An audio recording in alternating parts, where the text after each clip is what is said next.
Welcome, everyone. My name is Julian Goresco, and I'm the Sustainability Director for Johns Hopkins University in the Office of Sustainability.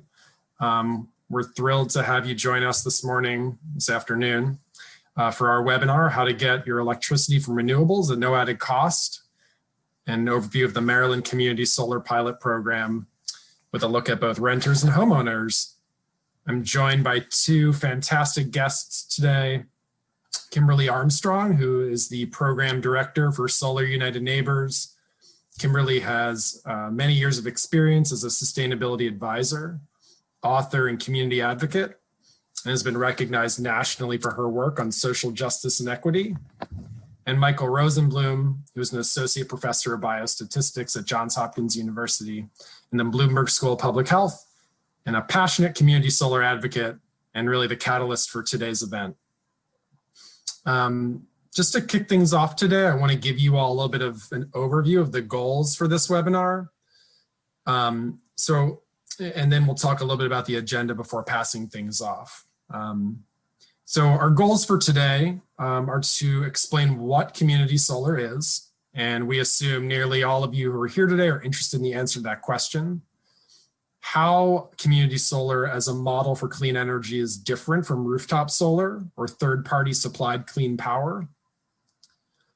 What the Maryland Community Solar Pilot Program is, and how can you sign up for that and avoid misinformation when it comes to making choices around clean energy. So our hope is to make this as interactive a dialogue as possible.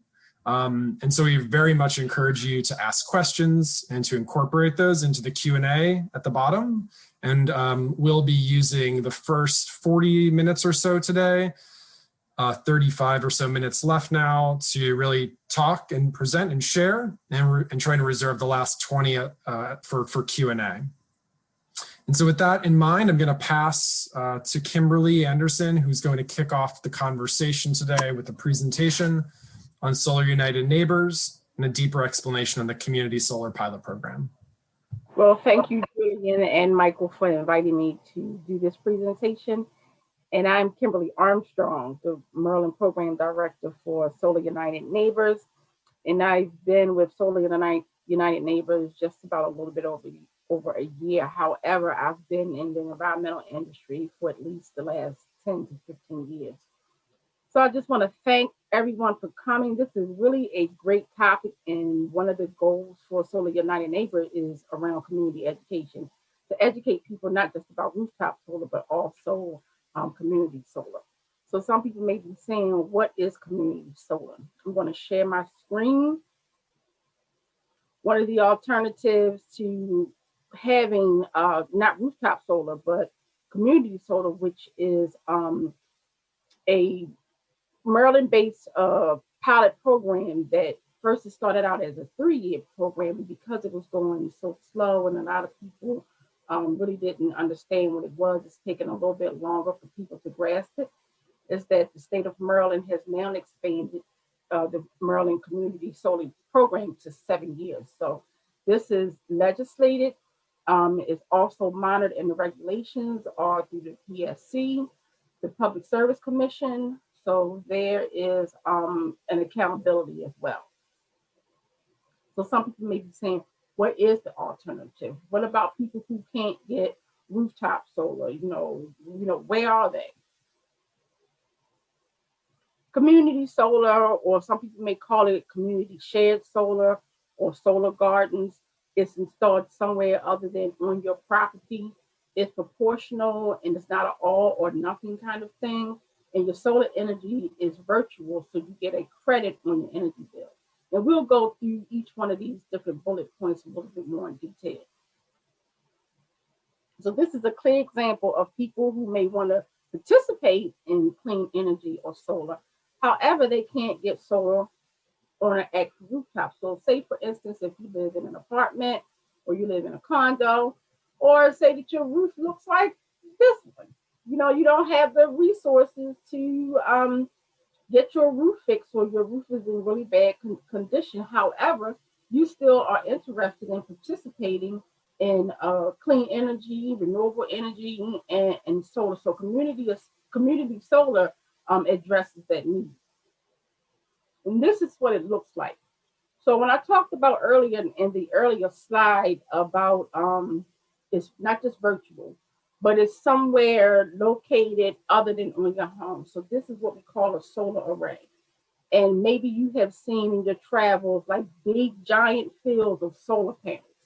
That could be a community solar, what we call development, which is also what we call subscriber hosts.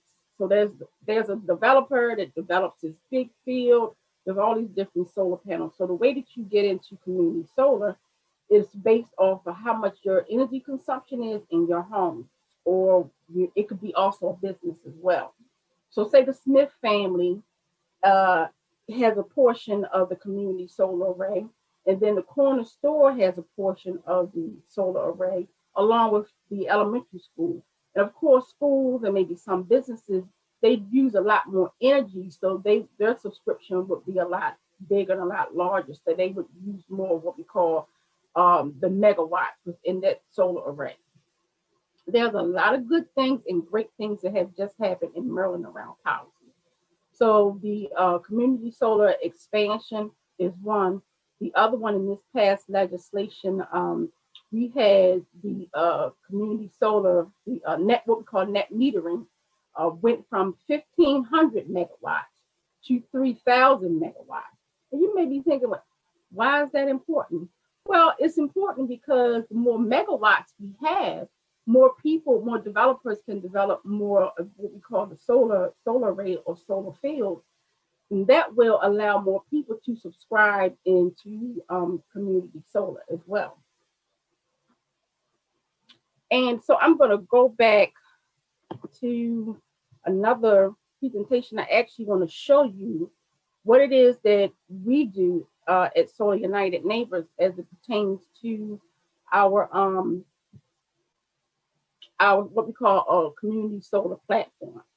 So let me share my screen.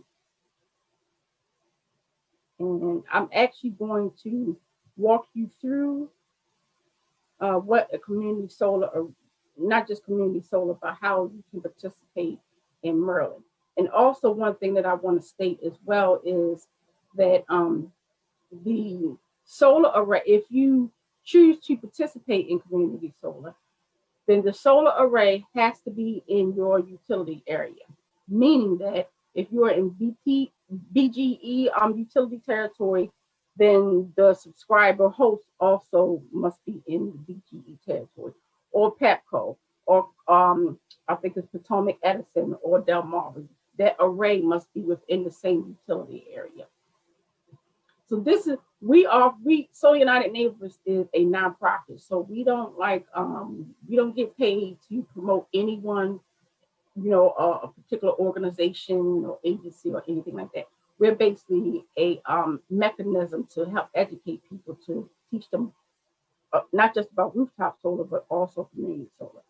So what you would do, I think we will have a document or at least some links that you can actually go to and do your due diligence and your homework and see if you want to participate. So you would click on that. And as you can see, community solar is not just in Maryland, so it's also in Colorado, Washington, D.C., Maryland, and Minnesota.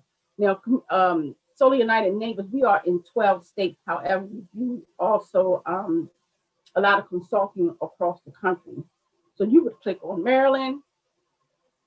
It will take you to the Maryland page. I want to go, let me see if can I go back? I wanted to go back.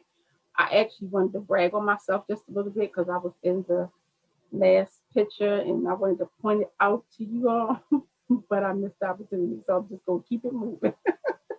So you would click on that. And so if you're in BGE territory, and we're also going to have a quick demonstration too to show you what this what a bill will look like and how you would get the credit. So you would just say, what's your average utility savings that you want to save, or your monthly bill? And it will calculate all these things for you, give you an estimate, and then you will go to view community solar subscriptions, click on that, and it'll ask you again your monthly bill amount. And these are the particular what we call subscriber hosts that we have on our platform. So I'm just going to choose one just to give you a sample and, to show you exactly what it will look like. So your estimated annual savings could be at least $56 a month, or I say close to $57 a month. There's a fixed percent of your savings. And this particular host right here has a community solar platform. No, I mean, not platform, but a community solar array is in Westminster. So you will actually know where the community solar array is located. Then, as you will see, also there's one in Orange Mills, there's one in Kingsville. However, they are two different organizations, or what we call subscriber hosts. So it goes into a little bit more detail as well. It'll tell you how much you're going to say. It's going to be at least 5% below what your utility rate, what you're paying now. You'll also see if it's low income accessible. Low income accessible means that a portion, 30% of some solar arrays have to have a carve out for what we call low moderate income. And this allows it to be more equitable for everybody to get into, regardless of what your income is. So some of them have it, some of them don't. So you'll see right here where it says low income accessible, and they'll say no. And that just could be because maybe the array is smaller. So therefore they don't have enough space for low moderate income. And you click on details and it'll go into a little bit more details. It'll tell you what your upfront payment is, the transferable, the subscription length of years is 3 years. And each subscriber host is different. So I always encourage people to, do your homework, ask a lot of questions, because each subscriber host contract is also different. So you may have some that are 3 years, you may have some that are 25 years, some may have penalties, some may not. And then also because community solar now has just been expanded, but because of legislation and policy, sometimes they will change your contract in order to help not just bring the cost down, but make it more feasible and economical for what we call a subscriber. You would just fill it out with your name and your email address, and then someone will contact you. And it just goes into great detail. And this is for each one of what we call a subscriber host. So with that being said, I am going to allow Michael. Do you want to talk about your experience with being a community solar customer? Thank you. I would love to. I'm going to put a link in the chat. I'm putting one in right now.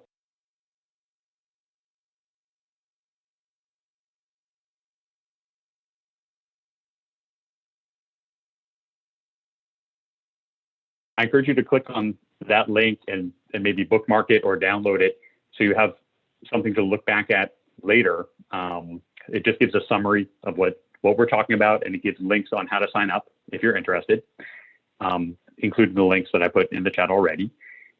So the way that I came to this, and just to give background, I'm an associate professor in biostatistics in the Hopkins School of Public Health, and the only reason I'm connected to this is I'm a customer, and a very happy customer of Neighborhood Sun, which is one of the providers of community solar in Maryland. It's one of the options you can click on in what Kimberly showed.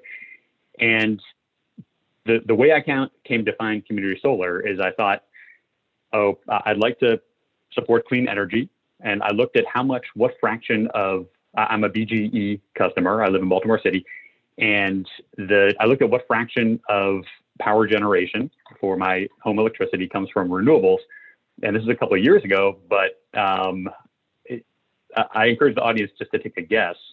We can't interact with you right now, but think to yourself, what fraction do you think BGE, this is a couple of years ago, what fraction of the energy is renewable? And it was 4%.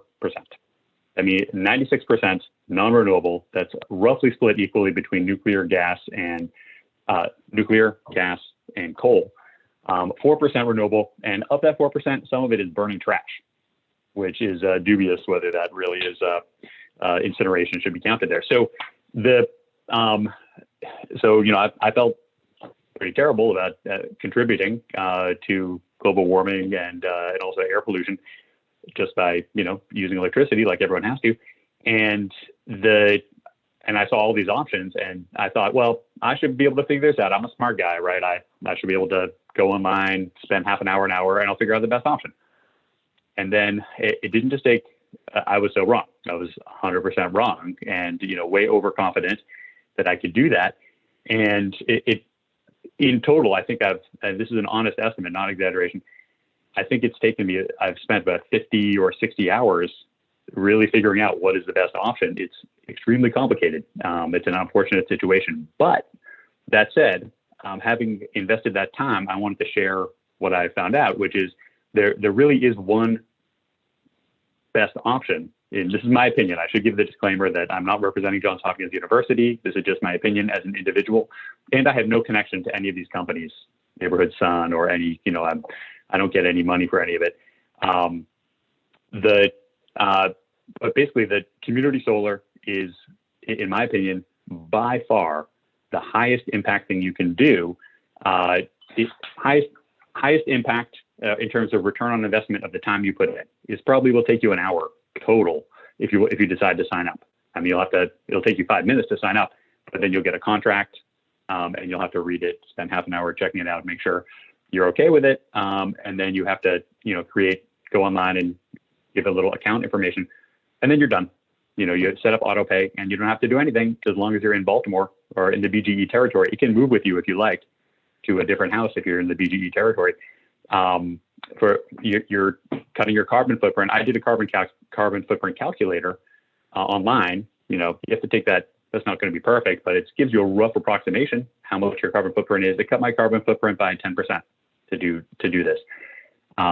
So that's cutting my carbon footprint by 10% for at least as long as I'm in Baltimore BGE area, and at no cost. In fact, I'll save a little money. It's tiny, but I'll save a little bit. And for a very little effort. So I thought, oh, this is amazing. So that's why I'm really passionate to get the word out about it. And highly recommend that you consider it. The reason that it's, I think, high impact is that by signing up for community solar, you're causing the construction, you and everyone else who's signing up for one of these through community solar, you're causing the construction of a new solar array that otherwise wouldn't be there. So they need to fill up, I think it's around 500 slots for one of these solar arrays for residential customers. And so being one of them, you're directly leading to the solar array getting constructed. And that will, that plugs into the grid. My solar array, the one I'm subscribing to, is in White Marsh. So that's connected into the grid. There's nothing installed in my home. It's just that, my electricity is unimpacted. I have no solar panels at my house, but basically every month, my energy bill, the electricity supply component that I pay, that goes to that solar array, supporting the solar array, and instead of going to coal, nuclear, and gas plants. So that's the advantage. And the other thing you're doing by signing up for community solar, if you decide to do that, is you're proving that there is demand for renewable energy in Maryland. So the program, so this is a state-sponsored program, the Maryland Community Solar Pilot Program. It's a pilot program because the state wanted to assess, do people really care about this? Would they want this? And so they need, it was for 3 years, and there was enough support that they extended it, as Kimberly said, to I think 7 years. And but by signing up, you're showing that people do care about this, and that will lead to will help it continue and grow. Let's see, you might be a little skeptical about this, as I was. That's why I spent 50 to 60 hours. I'm one of the most skeptical people. I'm a statistician.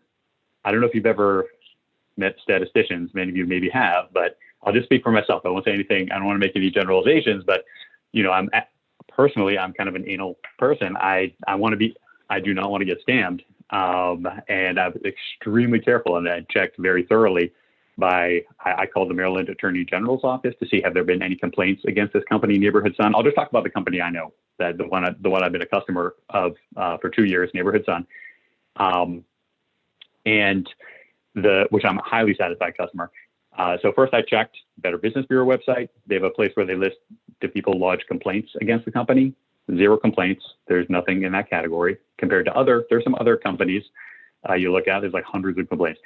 And I called Maryland Attorney General's office. Have there been any complaints? I did some looking online, but no complaints. And then I started asking questions to Neighborhood Sun. I started emailing them and asking them questions. I sent them some 20 to 30 different questions, just about essentially every detail. I just wanted to assess it as best I could.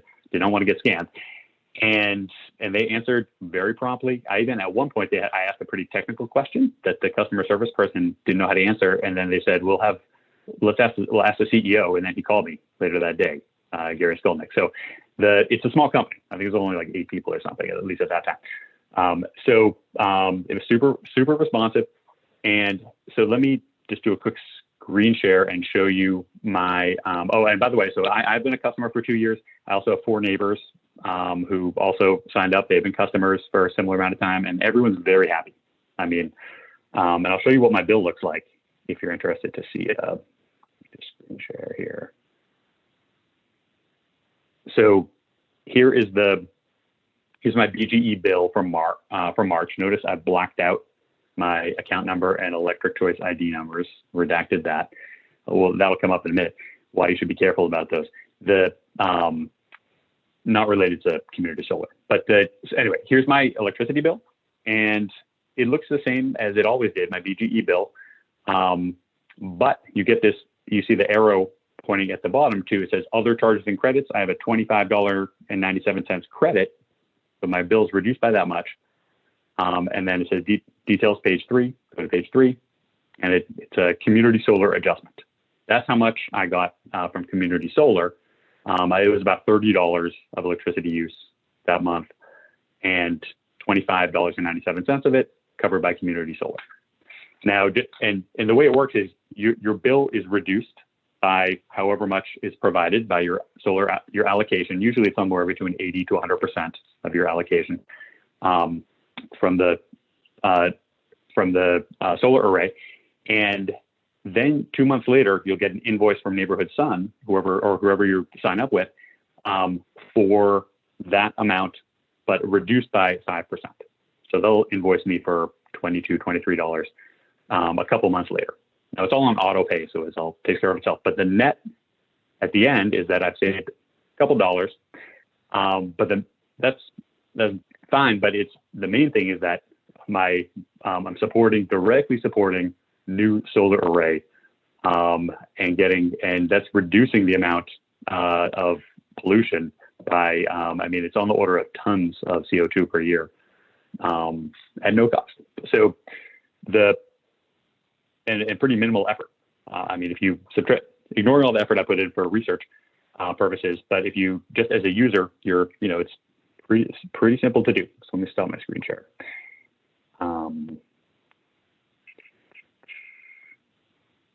And one thing I wanted to emphasize is when you, so I put, let's see, I put that summary that documents the community solar summary and links to sign up if interested. In the middle there is a link if you're interested in, say, Neighborhood Sun, the one that I'm a customer of, and I'm a very, very happy customer, recommend it to anyone.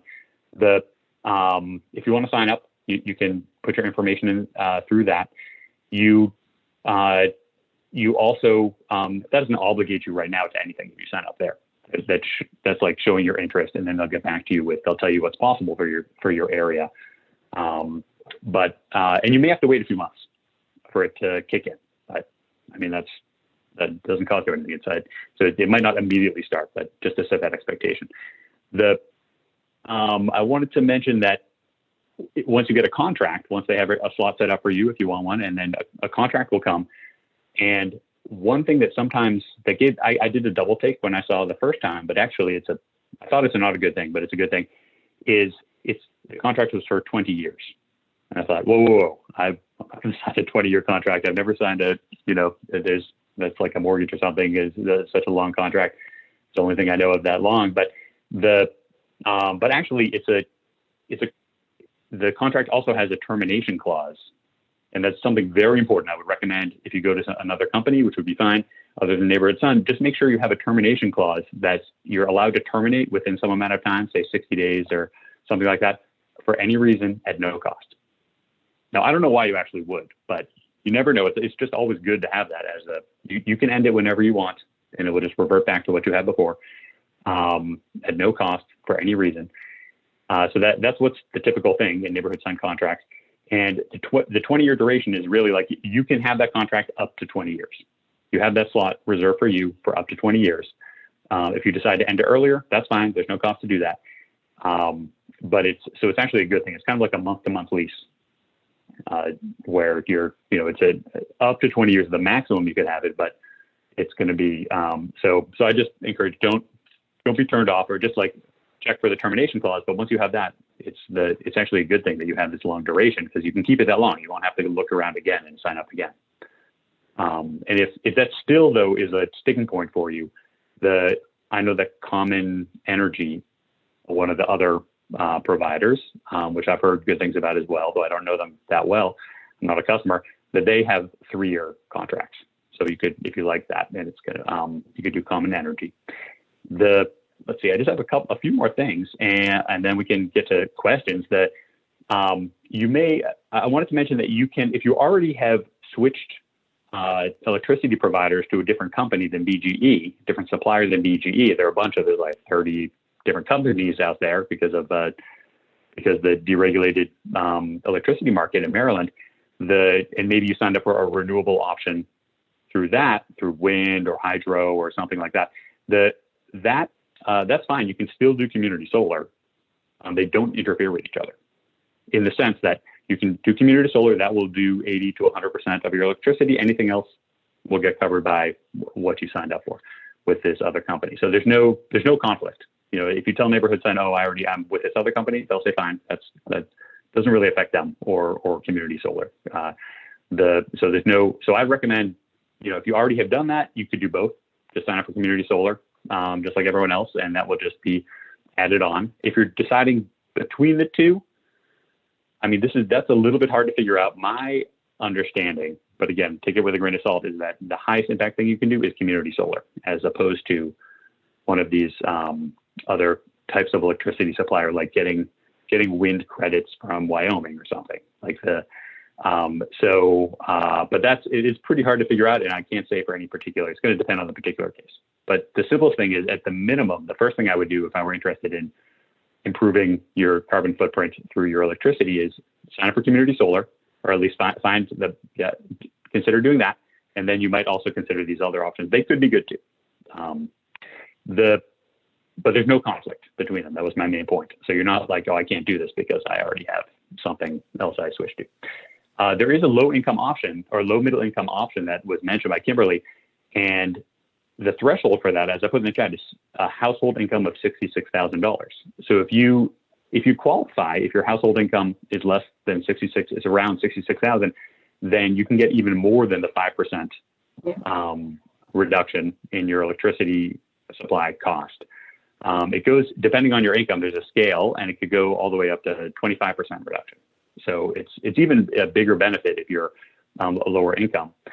I still recommend it just to everyone. It's still mostly for the carbon footprint reduction. Everyone, that's the same for everyone. But and the last thing I wanted to talk about, last thing I want to talk about, I'm just seeing if I address some of these questions. There's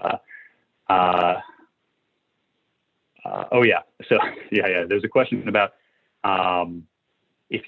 what happens if the solar array doesn't produce enough energy. Yeah, then you're back to basically if there are days like that, like it's kind of averaged over some time. But if there are days where there's not enough sun, or it's just a super cloudy day, or and solar array doesn't generate as much as normal, then yeah, it's going to have to come from something else. But you're still better off. You're the same as if you just didn't sign up, essentially, as having done nothing. You're never worse off. But like there might be some days where solar doesn't produce as much. So yeah, it's not perfect, but it's still most of the time it's going to be working. And what was I going to say? Oh, the other nice thing about solar about doing community solar, even compared to like the best is probably rooftop solar, but there are some advantages to community solar above, in some ways, having some things better than rooftop in that these are solar arrays that are built on top of a landfill, and they're optimized. They have motors and sensors that tilt the solar panels to face the sun all day, we explained to my three-year-old the sunflowers do that. So, but they're optimized. So they're going to be potentially more efficient in terms of than rooftop that is facing an arbitrary direction that might not be optimized. So they're actually pretty good. And so far I've gotten, it's covered all, even in the winter months, it's been pretty good for me. So to answer that question, let me see. The last thing I wanted to mention is scams, how to avoid scams. So I'd say if you want to know more about that, there's a link I put near the bottom of that summary page, which is a link to the Maryland Office of People's Counsel, and they give you tips on how not to get scammed by these kind of utility related scams. And the short version of that is, so there's nothing about community. There are no scams that have been ever reported, at least based on my researching, that no scams involving community solar. There are, on the other hand, concerning electricity in general, there have been a bunch of scams where someone knocks on your door and has a badge and they say, I need to see your solar, I need to see your energy bill. And they ask, anyway, so I've had that happen to me. I know I've had neighbors. The advice from Maryland Office of People's Counsel is never give your information, any personal information, including what's on your electricity bill, to anyone who just comes and knocks on your door, even if they claim they're from a utility or they're from BGE even. BGE won't do that. Why would BGE come and ask for your utility bill when they're the one who generated the bill? It makes no sense. So I would say politely thank the person for coming and just say, I need to go, but thank you. And try to avoid scams like that. Just don't give out someone who comes or calls or texts or mails you a letter. Don't give out your personal information, including, yeah. Go ahead, Kimberly. Yeah, I want to piggyback on that. One of the reasons why we do this community outreach and education around community solar, because it is new, and trying to demystify, what the difference is between community solar and third-party supplier are two totally different things. Third-party suppliers are the ones that come knocking on your door and say, hey, we want to switch your utility. They want to, like Michael just mentioned, give you the bill. And I live in Baltimore City as well. So I have had those people, come knocking on my door as well. So we really want to educate people what community solar is and how you can benefit from it. And it's totally separate from third-party supplier. I also sit on what we call a net metering working group with the Public Service Commission. So I'm on the regulatory working group. So one of the things that I really look out for is making sure that not just the language, but that is equitable for everyone and not scamming. Because I know in a lot of communities that people are like, no, we don't want anything. So if you don't know the difference, what the difference is, if nobody is really explaining it to you, then you just don't know. So I've had people say, well, how come everybody doesn't know about this? Community education. So one of my goals here in Baltimore, where I live, is to really educate as many people as I can, get as many people informed and signed up for community solar, because I see it like this. BG&E, your utility is going nowhere. You're going to have to pay it. You cannot get out of it, right? And if you don't pay it, they have something that's called a turn-off notice. They will come and turn you off. So I feel as though, if I can reduce my bill 5%, 10%, or 20%, then why not do it? Especially by the choice of using clean energy and renewable energy. I have rooftop solar as well. However, I can still subscribe into a community solar platform to offset my energy even more. And you may say, why do that? Because even though I have rooftop solar, I can only get so many panels because of my roof space. So that way, because of that, I can't offset as much of the energy as I would like. So therefore, I would subscribe into the community solar array or subscription. So, those are some things, and I just always encourage people to do your due diligence. Just do your homework. Like Michael said, he spent what, like almost a paycheck? Probably 50 or 60. It just ended up like, I'm like, oh, if I just put 1 or 2 more hours in, but the more it's kind of like an onion. The more you peel back, the more like, what? Is that complicated? Yeah, I could talk to you forever about the intricacies, but I don't want to bore anyone with it. It's maddeningly complex and frustrating. So this is a real thing. Like, when I talked about, you saw the slide where it says it's virtual, meaning that you don't see it. However, it does exist. Like the internet, you don't see the internet, but it exists because that's what we're using it to do Zoom right now. So, it's out there, and the developers, someone asked about cloudiness and, things of that nature. Developers, when they build these sites, most of them are for-profit companies. So trust me, they are not going to build a site that's not getting a whole lot of sun. And so it will work the same way as if you had rooftop solar. Some days you will produce more because of sunlight. Some days you will produce less, but that still doesn't affect your bill. So when we were talking about this conversation, and I see we're getting questions in the chat and the Q&A, which is great. Please continue to send those. We all agreed that, well, first off, none of us are benefiting from this today. So the passion you're hearing, from today's presenters is really us trying to educate those of you in the Hopkins community that have showed up today to better understand some of the intricacies of this model and clean power choices and decision-making for consumers. So any of the links, anything like that, no personal gain, just passion around this topic. But we all agreed that,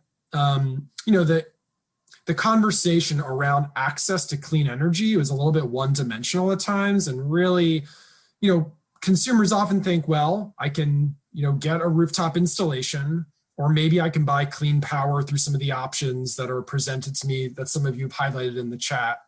A lot of us don't have the upfront capital to necessarily invest in an on-site rooftop system, or we're uncertain about that investment, whether it's access to capital, longevity of our time in our homes, or things along those lines. And then when it comes to the complexity of clean power purchasing through third-party suppliers, it's complicated. And there's a lot of climate guilt. A lot of people are trying to make good choices, want to do the right thing. And in fairness to them, it's not easy to parse between the different offerings and the different marketing that's out there around how to, to purchase verifiable renewable power. So one of the things that I think this model offers that I personally really like is, exactly where the solar development is located. And it really is backed by the principle of additionality, which means that, your subscription to the community solar model is directly resulting in the construction of a new array, as opposed to purchasing renewable energy credits or anything along those lines from an existing development, which can get very complicated. And I think we intentionally want to avoid today because, that becomes complicated for consumers. So knowing that your financial investment helps to deploy and scale new solar developments, scaling clean energy helps bring the costs down. And it's really an accessible model that is not only accessible to homeowners, but also renters. And so there are big issues of environmental justice, access, and equity when we talk about this model in relation to on-site, on-site panels as well. So I'm looking at the chat here. Michael, I see you diligently typing away. And I feel like we touched on a couple of the questions here. Kimberly or Michael, do either of you see others that we want to talk about a little bit? Particularly, I see the last one around the 5% reduction. Michael, you talked about the credit on your bill and the subsequent bill from community solar a couple of months later, but maybe we should just reinforce, that there actually is a discount. This is free. And on top of it being free, you actually receive a small financial cost savings as well. Yeah, is that okay, Kimberly? I can take that, or would? Go ahead. I have another question. I see another question I want to answer, so you can take that one. Okay, perfect. So the reason, I mean, I was pretty skeptical about this at first. And I mean, you not only is it free, which is amazing, because I was willing to pay somewhat more if necessary for getting green energy. But this one actually is, you're saving money, guaranteed to save money. It's a small amount, but it's relatively, but it's still save a little bit. But then there was another question in the chat about, well, how does this compare to the things you might get in the mail about a claim to give you can sign up with this company, a third party energy supplier, and you get 100% renewable.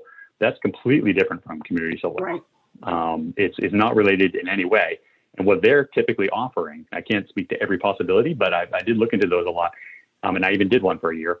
And what they're typically doing is they're saying, well,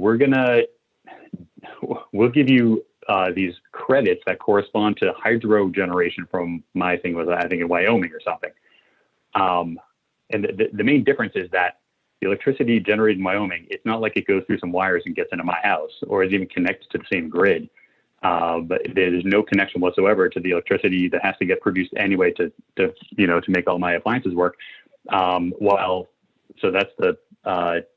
While in contrast, community solar, they built an array in White Marsh that connects into the BTE grid that is connected through wires to my house. Now, you can't trace back each electron that comes into your house to see where it came from, but generally it's like it is directly contributing to my grid, so it does offset some other production. It decreases the need to cycle.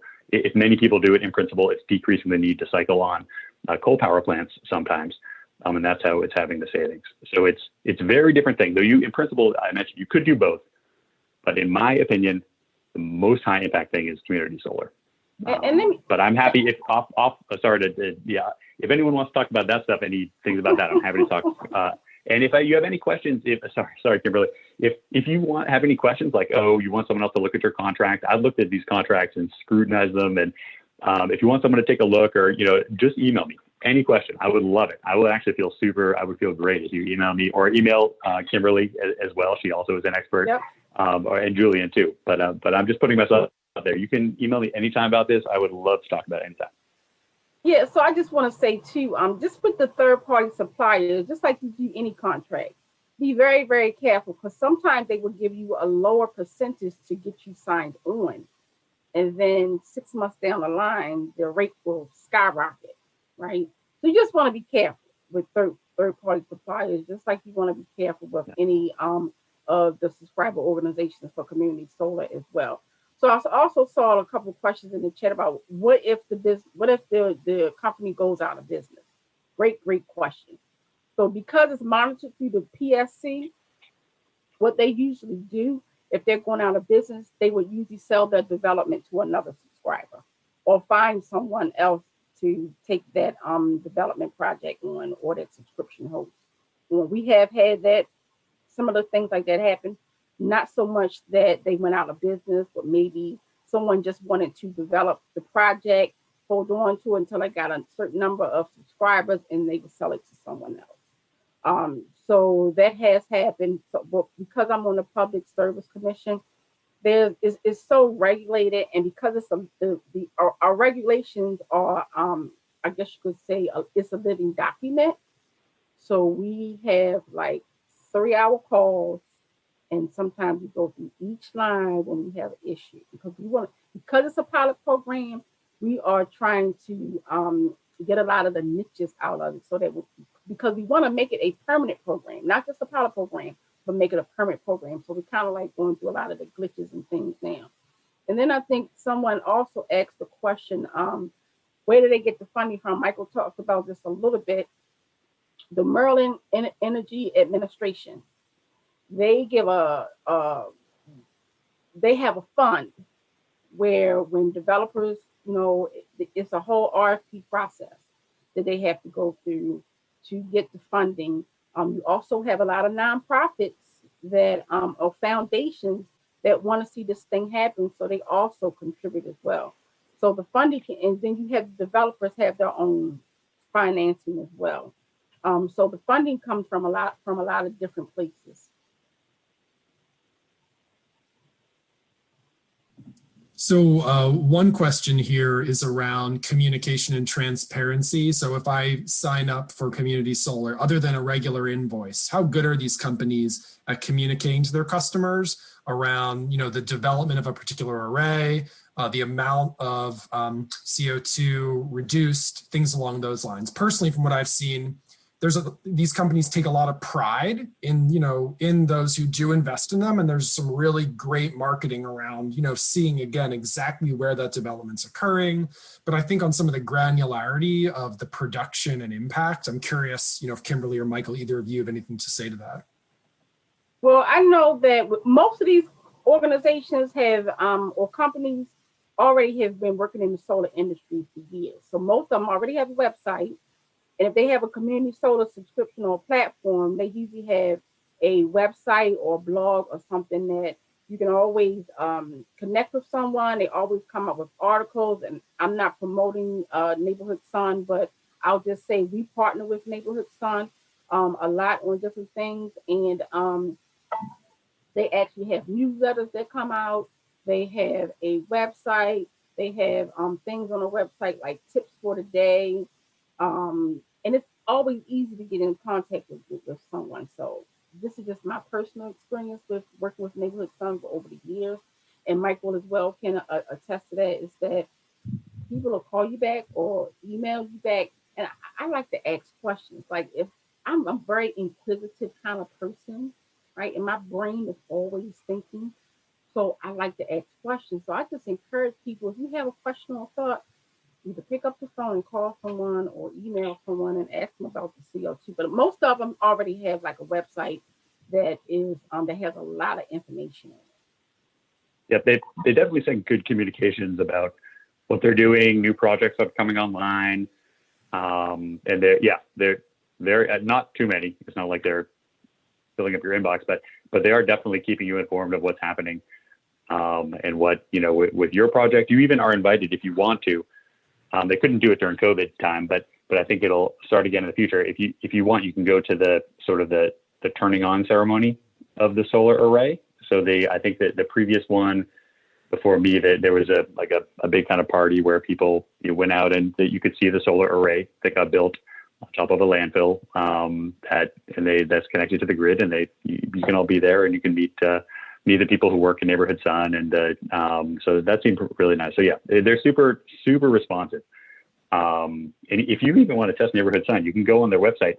They have a little chat feature, and you can just chat with someone. I mean, there's almost always someone there who's like, we'll chat via computer chat. I mean, and they've been extremely responsive.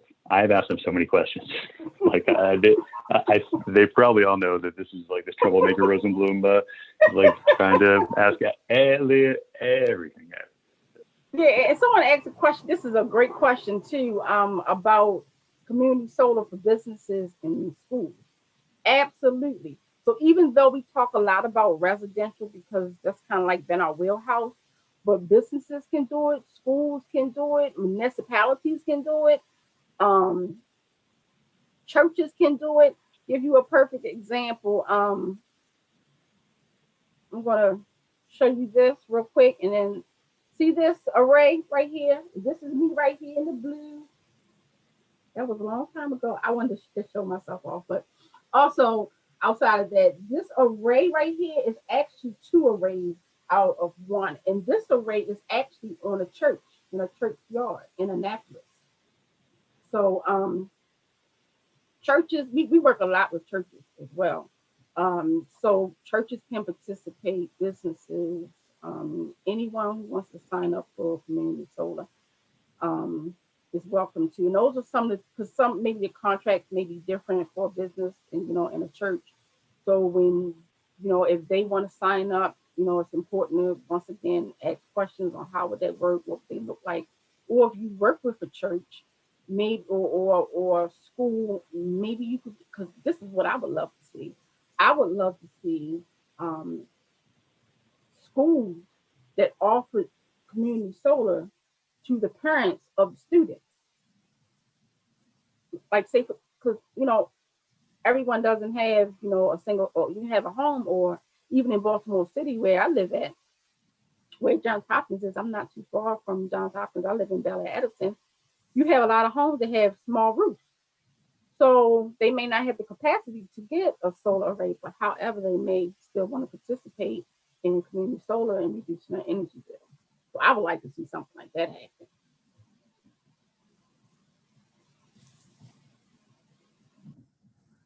So it looks like the last Q&A question was just answered. So someone touched on one thing that I would just want to bring back up again since we have a couple more minutes here. And it was around, and I think maybe Michael, you were speaking to it. It was around the question of, well, what happens on a cloudy day, or, how is my home energy directly impacted by the solar array?